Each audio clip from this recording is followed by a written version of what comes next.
So జనరల్గా అది ఎక్కువగా మగవాళ్ళల్లో చూడొచ్చండి.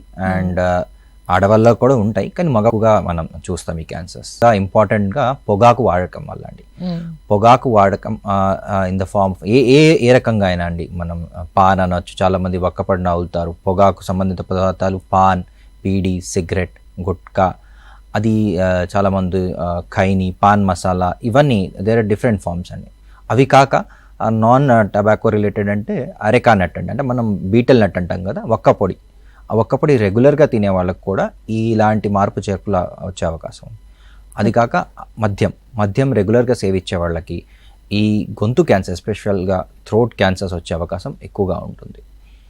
ఇవన్నీ కాక హెచ్పివి వైరస్ అనే ఒక కొత్త వ్యాధి అండి. ఆ వ్యాధి వల్ల కూడా కొన్ని రకమైన హెడ్ అండ్ నెక్ క్యాన్సర్స్ వస్తాయి. అండ్ ఈ అన్నిటితో పాటు ఇన్సఫిషియంట్ డైట్, అంటే ఆహార లోపాలండి. ఆహారంలో మైక్రోన్యూట్రియంట్స్ ఏదైతే అంటామో అవి ప్రాపర్గా లేకపోయినా ఇవి కారణాలతో పాటు అది కూడా one of the main reasons అండి మనకి ఈ హెడ్ అండ్ నెక్ క్యాన్సర్ రావడానికి. సో జనరల్గా చూసుకుంటే 80 to 90% ఆఫ్ ఈ హెడ్ అండ్ నెక్ క్యాన్సర్స్ అనేవి పొగాకు సంబంధిత, మద్యం సంబంధిత వల్లనే వస్తుంది.